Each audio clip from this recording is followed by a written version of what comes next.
At last, after being announced a whole 6 years ago, the highly anticipated live-action One Piece series from Netflix has finally been released.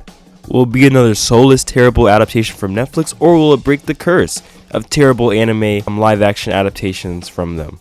We shall see. I'm recording this before I watch it, but so far I've heard only positive things about it. I don't think I've seen a negative review from the series yet, so I'm actually very, very, very excited to see. Now, you guys already know I don't like wasting time, so let's hurry up and get into the first episode. This episode is titled, of course, Romance Dawn.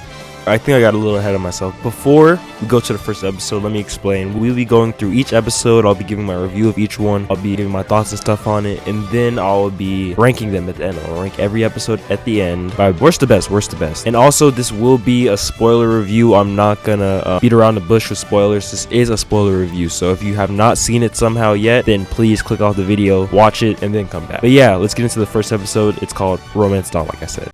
This episode covers the whole Romance Dawn arc, pretty much. The first 7 chapters of the manga, first 4 episodes of the anime. Now on, I'm gonna be referring to those as the series, so I don't have to say anime and manga 50 million times. So before I get into anything though, let's talk about the actors, because that's really makes it. I think Luffy's actor is really, he's Luffy.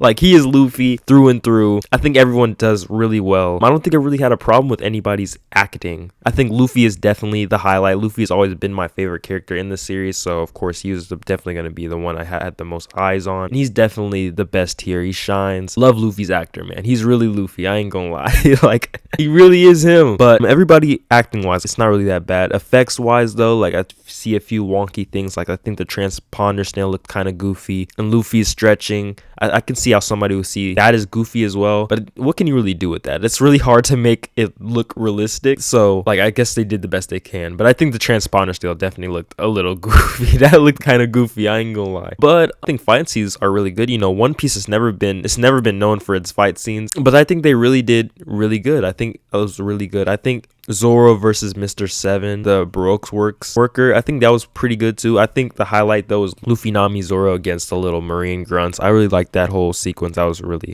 good. Let's segue that into the changes. There's a lot of changes made in this episode from the series. A lot of changes made. I don't really have a problem with this though. Like, I think I said, like, I think they had to do stuff. I think I really wanted them to actually do stuff differently, you know, actually go in a different direction, tell the story differently, because we've seen this story like twice already. Because if we had to have One Piece in live action, I wouldn't have minded if they, you know, change some things up, do stuff differently, and they definitely did do stuff differently. Like, for example, I'm not going to list all the differences because there's a lot of them, I ain't gonna lie. So Garp comes in a lot earlier in the story. Garp is actually at Gold Roger's execution. He's actually there announcing the whole thing, which was crazy because he wasn't there at all in the series. Garp is actually going to become a major player like way earlier in the story, because if you know, in the series he doesn't appear until like Kobe and Helmet was training, and then that's only a cover story in the manga, so he doesn't really become relevant until Enies Lobby 300 episodes later, so he isn't really a factor. So I think that's a really interesting change, that Kobe, the whole marine thing, is going to become a major part much earlier on, because, you know, they don't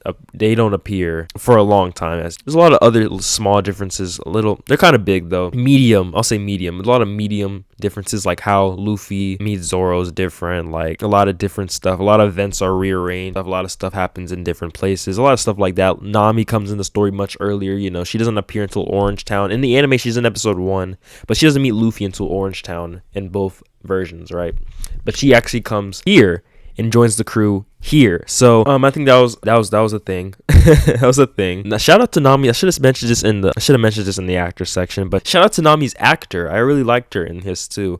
But definitely, like I said, Luffy's the highlight, I ain't gonna lie. But the way it's told, if you watched or read the series, stuff definitely happens fast, I ain't gonna lie. Like, it definitely feels like a speed run of things, which is what I expected. I mean, this arc is 61 episodes long, 100 chapters long, so I definitely expected that to happen. But I think it's told fine. Like, it's definitely good. Sets are amazing. Ship building, the ships are incredible. Everything looks good. Set wise, everything like that. Everything looks good. I think with this, like I said, I can't really comment on the story wise because I mean we already know the story. Like I already know what happens, what's gonna happen. So it's just really a thing of, you know, how it's told, how it's different and stuff like that. And I don't really mind any of the differences, like I said, because, you know, that should happen. There should be differences. I don't want to see the same story copy and pasted from me. I want to see differences made, and they definitely did make a lot of differences in this episode. Definitely a good start. I don't really have any problems with this episode. I mean, like I said, some of the effects did look kind of goofy, but besides that, I didn't really have too much problems with, nothing really bad about it, I can't say. So far, this series is definitely a labor of love. But let's get on to episode 2. The next episode is titled The Man in the Straw Hat.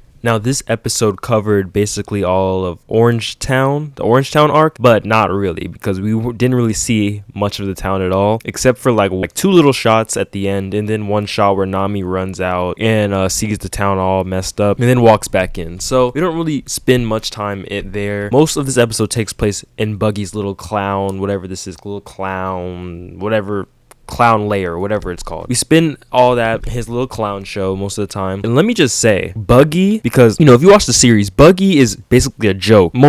He's been a joke from the beginning, right? He's a joke, but he's really played up very seriously here, and I actually really like that. Like, he is very like Joker-esque. I don't think there's any point in this episode where he's kind of played up as a joke. He's very conniving, very intimidating, actually. And that's a really interesting change of pace, because like you watch the series, he's always a joke. So he was very scary in this episode. I'm not gonna lie, he is scary. Now, one thing I actually don't like about this episode, and one thing I didn't like about last episode too, is I don't really like how the Shanks stuff is kind of just thrown in there. Like, the Shanks and Luffy stuff is kind of, we see clips of it throughout both episodes, right? Until the story ends. And I don't really like that. The only time I really like that is when later in the episode, Luffy is drowning, right? And then we see when the dude, I forgot the dude's name. I forgot the pirate's name. He's irrelevant anyway. The pirate throws Luffy into the water and stuff. He falls into the water too, and he's drowning there. And then in the present, he's drowning there too. I actually think that was really cool. And then Shanks saves him, and then Nami and Zoro save him. So I do like that. But besides that, I don't really like how that's told. I'm not gonna lie. I think that's really like my only problem with this episode too. And last episode too, because it happened there too. But I love how conniving Buggy is. And there's also a subplot, a marine subplot. I discussed this in the spoilers. Garp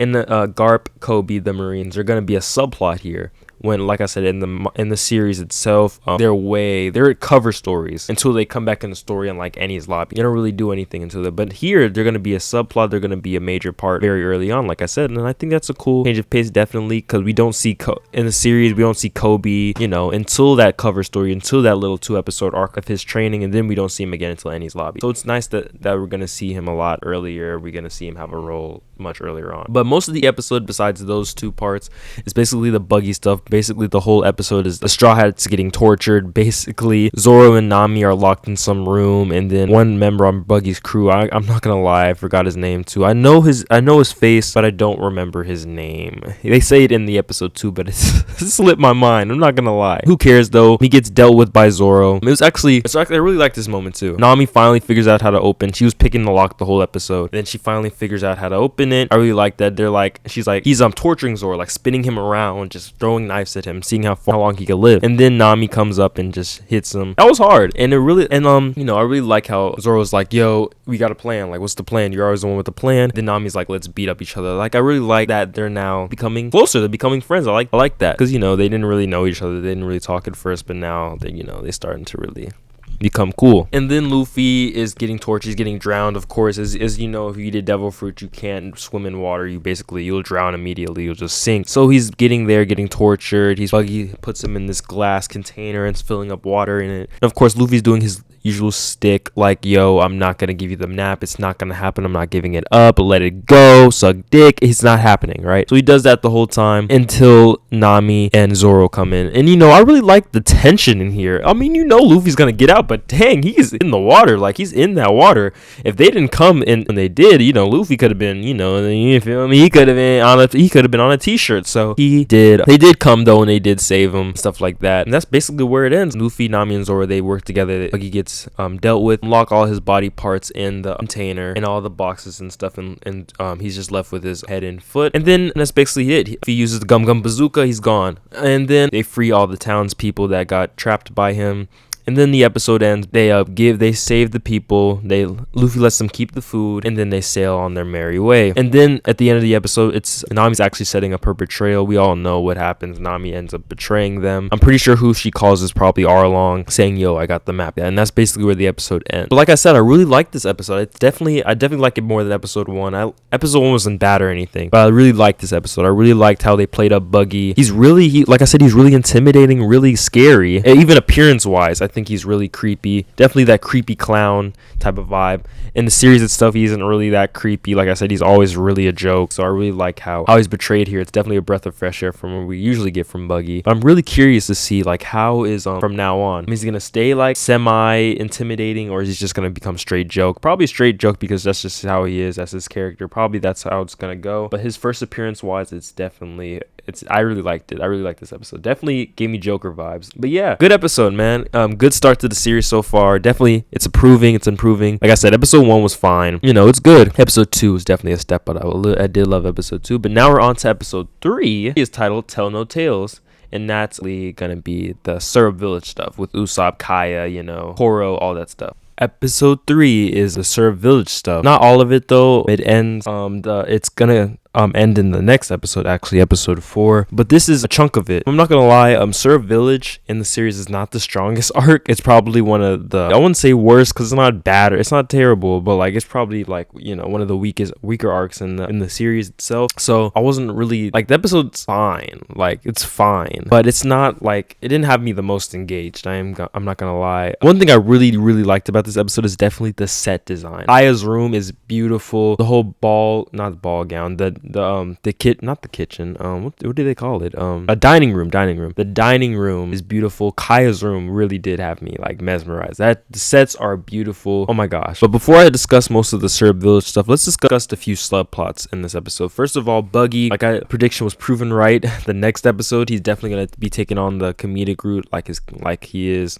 I already knew it because, that's just his character, right? That's how he is. One of Arlong's, I forget his name, by the Arlong pirates, I forget his name, Korobi comes in there and gets him, kidnaps him. Later in the episode, we see Arlong for the first time. Definitely, his voice is very, very different. I mean, Arlong, he was serious. He was a serious threat, of course, but he always got that funny comedic voice. I wouldn't say comedic, I'll say it's still menacing, right? But, he has that laugh, It's not entirely serious, but this one is just played serious. It just has this deep, conniving, like, I can't do it, like this, but actually menacing. Like, he sounds menacing, like, whoa. The way they're introduced, I really love the way they're introducing villains. Buggy and now Arlong, they've been introduced amazingly. And I guess Alvida, but she was all in there for all of 5 minutes. So I remember it, but she didn't really do that much. I mean, she was, I guess, scary, I guess.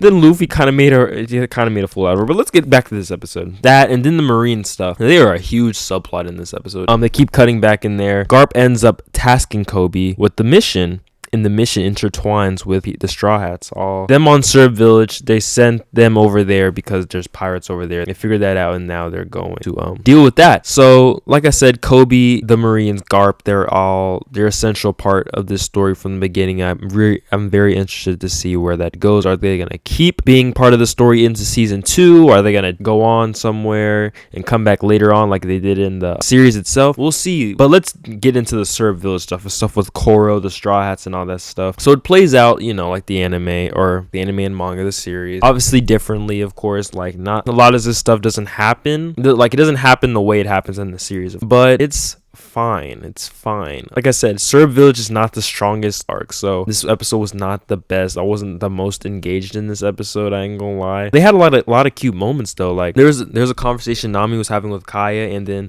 on the flip side, Luffy, Zoro was having a conversation with Usopp about, they're talking about each other. I thought that was really cute. Also, Luffy getting on the table. Luffy got on the table giving this speech about his dreams. That was probably the highlight. That was probably my favorite moment, because what the the hell was he doing? What the hell was that supposed to be? But that was definitely my favorite part of this episode. Also, one thing I really like, and this happened in episode 1 and 2, of course, is whenever a new character appears, bro, their bounty poster will fly across their face. Like, I really like that. I really like that touch, you know. It happened with Arlong, Buggy, I'm pretty sure. It happened with Koro too. Also, Zoro knew Koro. He had heard of him. He was kind of like, the whole episode, he's kind of like, this guy's familiar. Like, who is this guy? Like, I've seen him before. And then at the end of the episode, you know, he finds out it's Koro and the Black Cat Pirates. And Zoro gets knocked the hell out. Like, the whole episode, Koro's little subordinates, Aya's little servants, are actually part of his crew and stuff like that. And yeah, just like, you know, the manga and anime, his crew rounds up, and now they're gonna start fighting next episode. So yeah, the next episode is gonna conclude this stuff, and probably we're gonna get to Baratie at the beginning of Baratie. But my thoughts on this episode, like I said, it's not the most engaging thing. I mean, that's probably just because of the story content itself. I was never really that big of a fan. Probably one of the weakest arcs in One Piece, in my opinion. I've always felt this way, and so I don't really have the strongest feelings about this episode. Definitely, out of the 3 I've seen so far, definitely probably the worst one. This one, episode 1 and episode 2. But we are still not even halfway through. I have 6 more episodes to watch. No, not 6. 5 more episodes to watch. I'm tripping. But yeah, episode 4 is titled The Pirates Are Coming. And this episode, like I said, should cover the end of Surb Village and the start of Baratie. Nah, bro. This is my favorite so far. I ain't gonna lie. This is my favorite so far. So first of all, let me get this out of the way before I forget. One of the funniest parts of this episode is when, so you know what happens, Kuina dies, right? So her funeral's going on, and then Zoro, all the students are walking, and they all look like normal looking children, right? All normal looking kids. And then here comes Zoro with green ass hair, just walking like he's normal, right? Like he belongs there. So I thought that was pretty funny. But the rest of the episode, I actually think was it was really good. I think this is the best episode I've seen so far. There's a lot of good here. I think the only real issue I have with this episode, right? I think Helmeppo is really fucking annoying, of course. But that's just his character, right? He's annoying. He's always annoying, right? He's always been annoying until later on. I think he's actually fine once, you know. I think he's fine later on in the series. But when the series first starts, he's fucking unbearable. And that's what the vibe I get from here.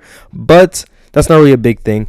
One thing is Zoro's flashback, the way that happens. The beginning of the episode, Zoro is trying to get out of this well. He's trying to climb out. He thinks back to you know, the Kuina stuff and her dying and all that stuff. And I do really like their fight. Actually, I think Zoro's fights in this episode are probably the best ones, definitely. I really like both of his fights in this episode. By the way, I'm probably going to be jumping around the episode, so I hope you've seen it. But like I said, I think his fights are the best in this episode. But I think it's kind of weird how they keep jumping back and forth with these backstories, right? They did the same with Luffy's, and Zoro is kind of weird because this episode isn't even really about Zoro. He's not the focus whatsoever. So it's kind of weird that his backstory's here. I mean, I get the moment. I get it. Like, I do like how it's told. I ain't gonna lie. Like, I like how it syncs up, like, with him going through something in the past. Like, it's, you know, he goes to something similar in the present, all that. But I think it's kind of weird, kind of disjointed a little bit. Like it just comes in randomly too. It's kind of like what happened with Luffy too. Him and Shanks, his story was kind of just told like really weird. We'll cut back and forth, and I think that's a little wonky. Didn't really like that, but everything else is really good. It's very, very different from how Surb Village plays out in the anime or in the manga anime, the series. I think it's very different, and I like that. This is what I want to see. I like the difference. Kind of beating around the bush here, but I like the differences. Like, I like how different. Okay, so it's going to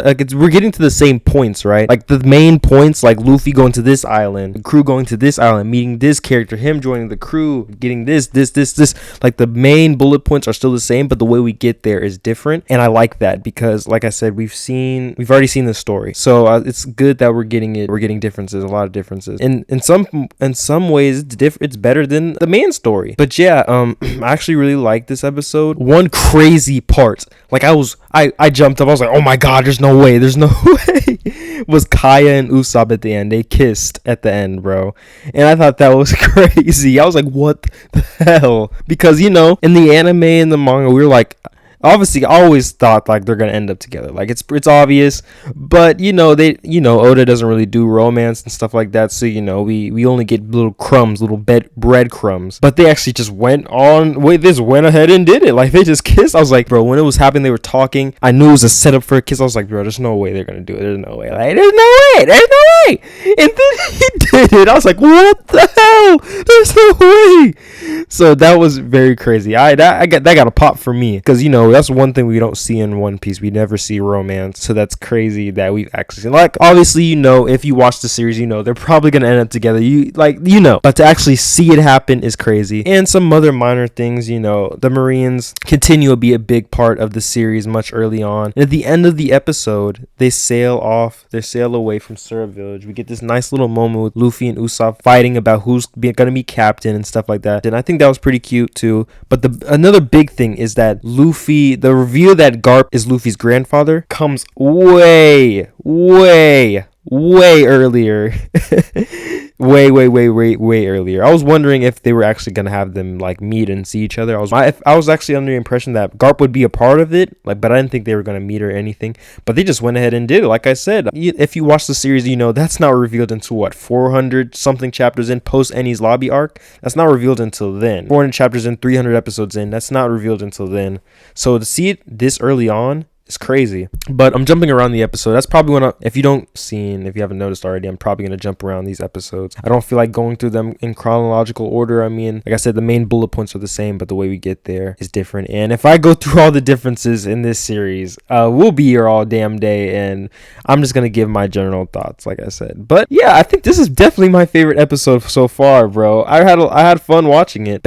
Zoro's fights are phenomenal. I think Luffy's fight with Koro does end a little fast. And let me mention the Kaya stuff. I think Koro's pretty good in this episode. I always liked him. I mean, he's kind of forgettable past this arc. He doesn't show up at all. But I actually always liked Koro in the series itself. Like, I always thought he was pretty cool. I thought his fight with Luffy was pretty cool. But in this episode, I think it was kind of fast. It ended kind of fast. But Zoro's fights are pretty good. Choreography great, but Luffy's kind of ends fast. That's all I really got to say about this episode. Best episode so far, but also, one line that I really like the line where Koro says that crew is going to betray you. They're going to betray you, and Luffy kind of denies it. But I'm not going to lie, Luffy's crew, they actually betray him quite a lot, bro. It's actually happened a lot, actually.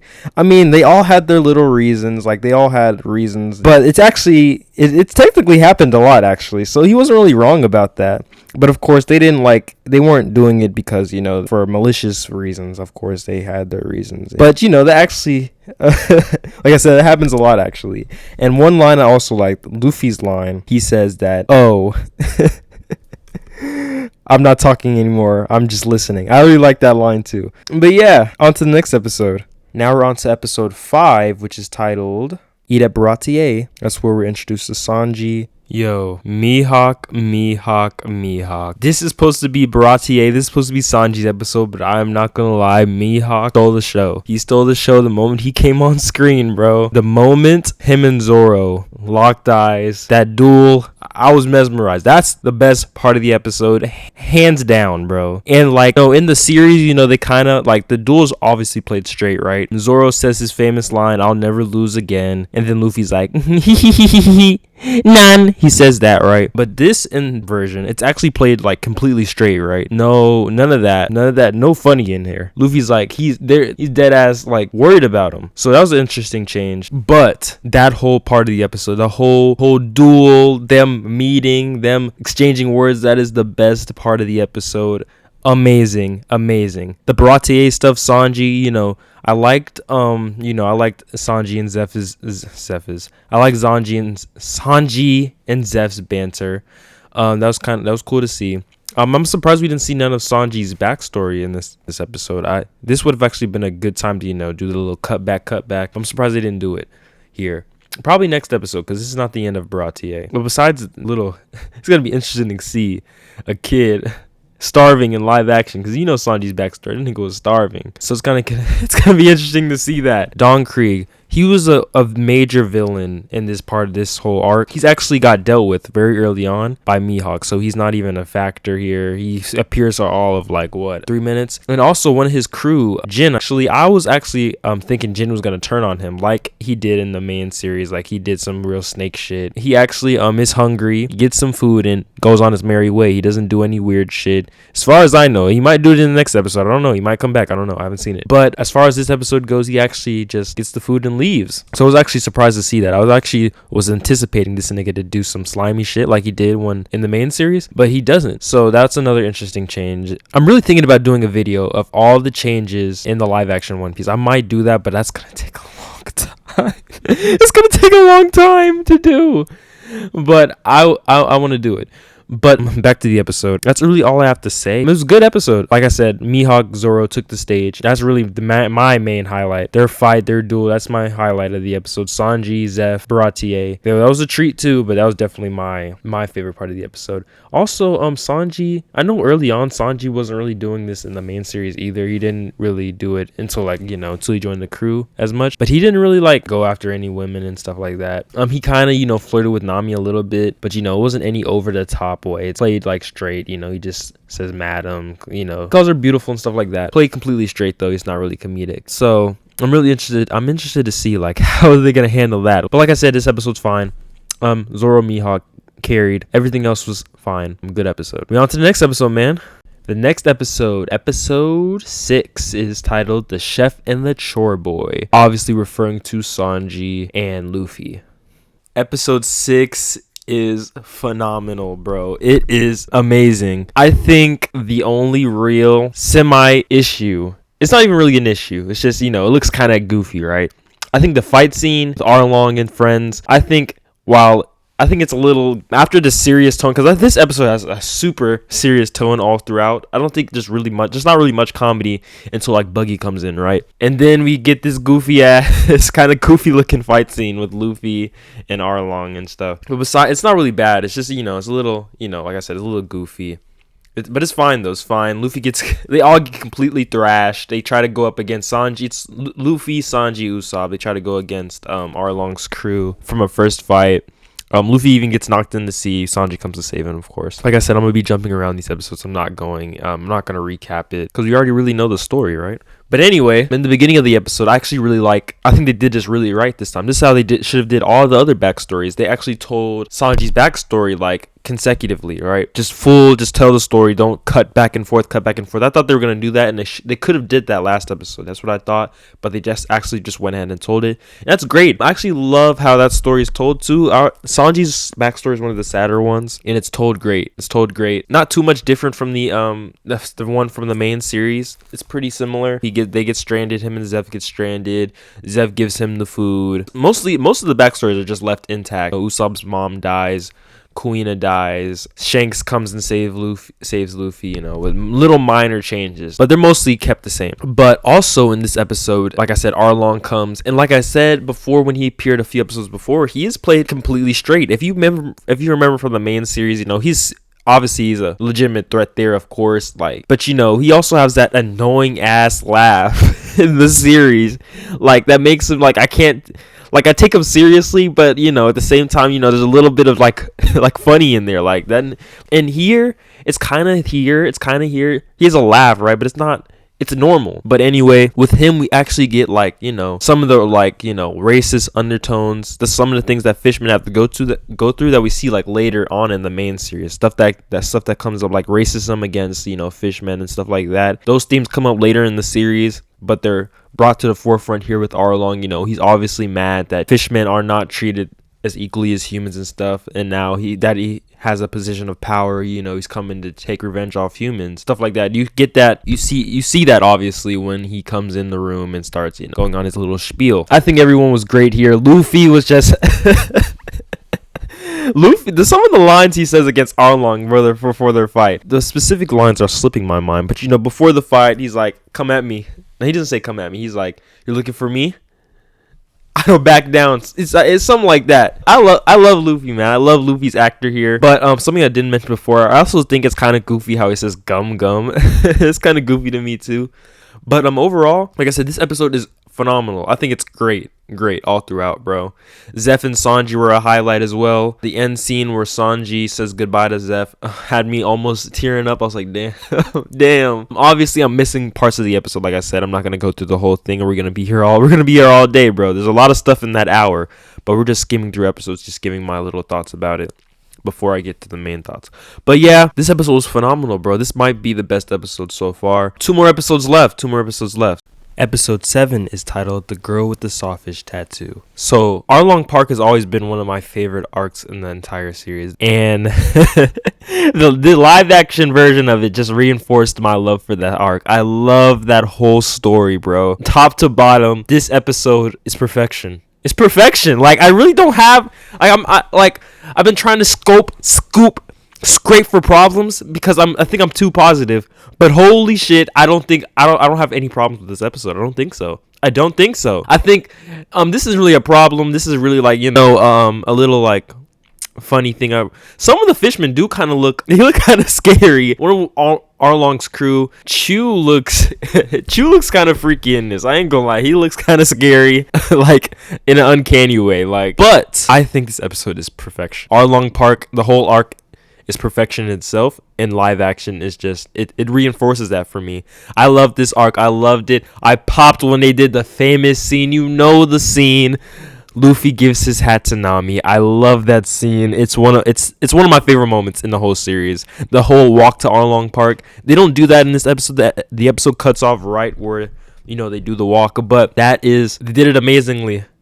I love this. Y'all gotta check this series out. I'm not gonna lie, y'all have to check it out. It's great. It's good. It's great. It's great, bro. I really don't have a problem with this episode. I can't think of anything I really don't like about it. Nami's story was told amazingly, had me tearing up. Her story is one of the saddest backstories, and they told it beautifully. Nochiko, I loved everybody in this episode. Sanji, live action Sanji, bro.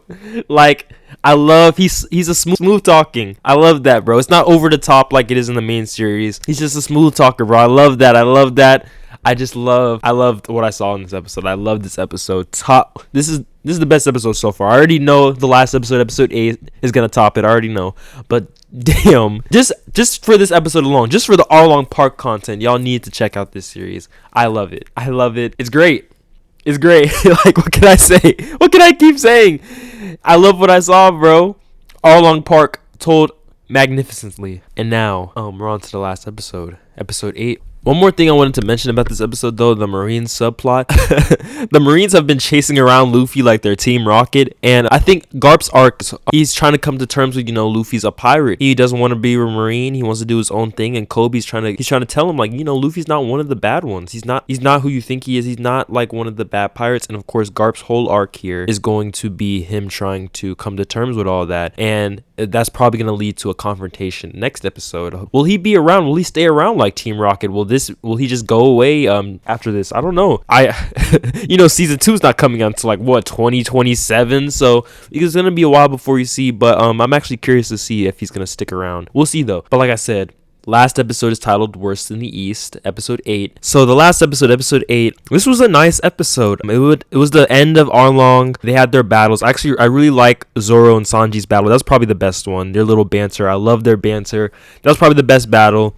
Luffy versus Arlong was pretty okay. I think the Gum Gatling looked a little goofy, but it's okay. And Usopp's ended really fast, but I did like his moment where he, blows him up. I think that was pretty. I like that moment. And then after that, Arlong's defeated. Luffy's like, Nami, you're our friend. That moment. And then they have their little party after Arlong's defeated, right? And then the confrontation, bro. What these episodes have been building up to. Luffy versus Garp. When I saw this, I was like, damn, this early, right? This early. All this is happening this early. Because if you know, they don't really have a confrontation for real until Marineford. Of course, they meet in Ennie's lobby and, they have a little scuffle, little family scuffle. But they have a kind of confrontation in Marineford. But that's like, like I said, that's like 500 chapters into the series, so this early, right? But it was cute, I liked it. Garp realized, just let him go. Kobe and Helmeppo, they're like, yo, we don't agree with this. We don't agree. I'm not following orders. I don't agree with this. And I like that. I like Helmeppo. He's actually coming around. Like, I like Helmeppo, when he's not annoying. Like, later in the series, I like Helmeppo now. And I like how his character, turns into a much better person as time goes on. But the rest of the episode, mostly, I'm probably forgetting a few moments. The rest of the episode is Luffy's wanted poster making the rounds. We see Shanks and Mihawk meeting, as seen in the series. We see everybody seeing his wanted poster. That kind of scene where, Luffy gets a wanted poster and then it goes all around the world. This happens multiple times multiple times in the main series. So this is pretty much what it is. Kobe and Luffy, they have their little moment. He comes, gives Luffy his water poster, you did it. Luffy tells him, be a great Marine. And I think that's probably a bookend for Kobe and the Marines for right now. I don't think we're going to see him next season. I don't think they're going to be Team Rocket. I don't think they're really going to tag along very much. I think it's probably going to be a time skip thing where later on, down in 2036, where we get to fucking Ennie's lobby, we'll probably see him there. I don't really expect them to tag along or stick around. Probably not going to see them next season like that. I doubt it. But yeah, and the episode ends with Luffy and the crew saying their dreams. And I knew all their dreams. I was sitting there reciting what they were going to say before they said it. Sanji's like, I want to see the all blue. Luffy's like, I want to be king of the pirates. Usopp, I want to be a brave warrior of the sea. Nami, I want to draw a map of the entire world. Zoro, I want to be the greatest swordsman. I love that moment. I love that moment too. And this episode just made me hungry for more, man. I can't wait for season 2 when it comes out. It's gonna be years. I'm already prepared. It's gonna be years, but I can't wait for season 2, man. But let me get to general thoughts. About the series. So my general thoughts about the live action series. First of all, there was tons of love and care put into this series. The sets are amazing. The ships were built from the ground up. They all look incredible. Like I said, Kaya's room, Barati A, some of the highlights, those look incredible. Arlong Park, Kokoyashi Village, just everything is built with love. This sets are amazing. The actors are great. Luffy, the whole Straw Hats. By the end of the series, I felt like how I felt watching the main series. Like, they're really a crew. They've really all come into their own. They've been through all these things together, and now they are believable. They're believable friends, and it's been great to see them all come together, man. It's been a great journey already. It's been a great time reliving this whole journey, man. And acting wise, I don't really have a problem with anybody acting wise. Luffy is amazing. He's Luffy. I think the only goofy thing is him, when he says gum, I think that's kind of goofy. Zoro, capture Zoro. That's Zoro. Nami, Usopp, I actually really love Usopp. Besides Luffy, I think he's the highlight here. Sanji too, I love him. I hope they don't go the over the top route with Sanji like the main series does. I hope they keep him how he is, subtle stuff, him just flirting, smooth talking. I hope they don't go to the links that the main series does, because that does get annoying sometimes. But acting wise, everybody's good. Don't really have a problem with everybody. I love Buggy, Mihawk, Shanks, tons of people. Love them.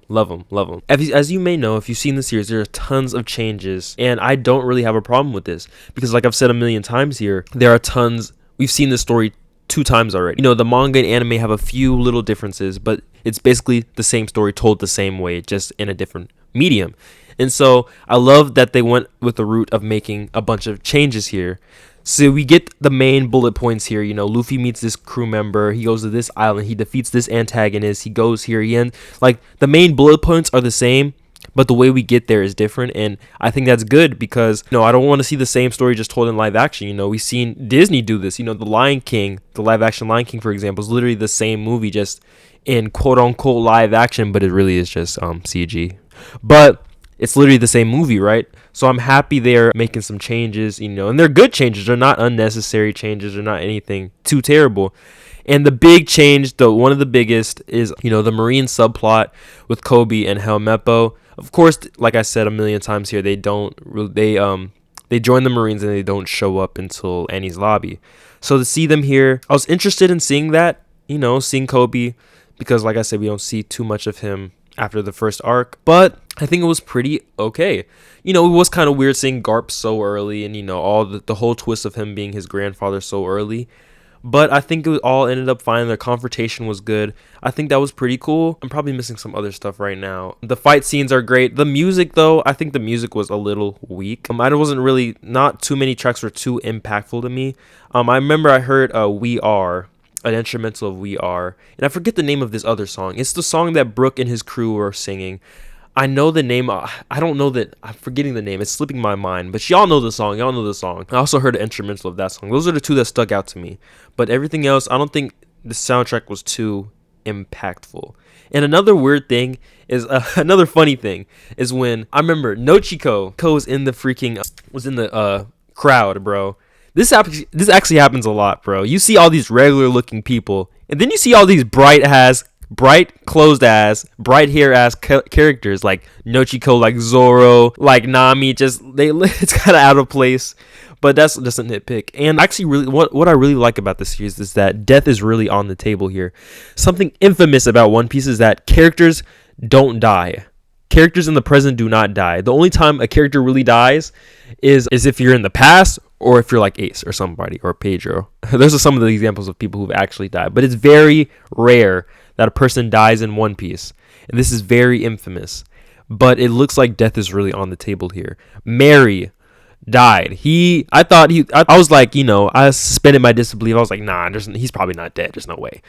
But then he said, Luffy was like, yo, we're gonna have this ship in the memory of Mary. I'm like, he's really gone. He's really dead, right? So death is really on the table here, and that's a really interesting change of pace. Well, some characters die because there's a lot of instances where characters should have been dead, but they ended up living anyway. So I'm interested to see how they're going to change that moving forward. And of course, Zoro went through that whole thing of him almost dying. Like, of course, Zoro wasn't going to die. But, there's a whole real threat of that dying. And, One Piece, death in One Piece is kind of a joke, especially with things like that where characters will get this ability that push them to near death, and that's always a stake that happens. But, of course, they're not really going to die. And when they're done using the ability, they don't really... There's no real tension. There's no real worry of them dying. It's not really played up like that. So that's a whole thing that always happens in One Piece. But in live action, that seems to be an interesting change they're going to make. And also, let's talk about tone. The tone of this series is much different than the manga and anime. I think it's a much different experience tone-wise. Comedy is a huge part of One Piece, and it's not really a huge part in this series. Like, I don't think there's not really a ton of comedic moments. Aside from Luffy and Buggy, and I guess some of Zoro and Sanji's banter, I guess, there isn't really a ton of comedy. Mostly everything is played straight, actually, in this series, which is also an interesting change of pace. Because, like I said, comedy is a huge part of One Piece. So it's been interesting to see, everything just played straight. Everything just played straight, not much comedy. Definitely interesting experience. Definitely, it feels much different than watching the anime or manga. It feels incredibly different. Like if I didn't know this series, like, sometimes it doesn't even feel like One Piece to me. Sometimes, and not in a bad way. Tone wise, you're getting a much different experience, and that alone is why you should check out this series. It's definitely an experience, and I recommend this wholeheartedly to anybody watching it. Definitely One Piece fans too, because you'll see stuff, you'll notice things. So I just think that that will make the experience even better. But if you've never seen One Piece, you don't have to watch the series to watch this series. You're fine. Also, backstories. I think the one thing they really didn't change, because I think nothing is really told the same, except for specific moments are same. Like, Luffy giving a straw to Nami is the exact same. Literally for shot is the exact same thing. And there's a few other moments like that, but mostly everything is different here. But what's the same mostly is the flashbacks. The characters' past are left completely intact. No real changes there. Everything's the same there. So that was interesting to see. But everything else is mostly different. So I think you're getting a really different experience. My only real gripe with this series is, some of the CG is a little wonky. Some of the effects, don't look too good. Some of the fishmen look kind of freaky. And then early on, some of the backstories are kind of told a little weird, where we're cut back and forth. And I think that's a little wonky. I don't really like that. By later in the series, though, it gets a little better. Nami and Sanji's stories, for example, are pretty consecutively. So that's not really much of a problem. But yeah, like I said, I really recommend this. I recommend this to One Piece fans. And if you're not a fan of One Piece, just getting into the series, I do recommend this. It's a great watch. It'll have you hungry for more by the end, man. But yeah, that's my thoughts on the One Piece live action series, man. What did you think about it? Did you watch it all the way through? Did you like it? Did you hate it? What are your thoughts? Just let me know in the comments down below. Before I go, though, of course, I have to rank each episode from worst to best. From worst to best, episode 3, episode 1, episode 2, episode 8, episode 5, episode 4, episode 6, and episode 7. Well, that's my ranking. Let me know your ranking of each episode in the comments down below. I hope you enjoyed this long video, and I hope to see you on the next one.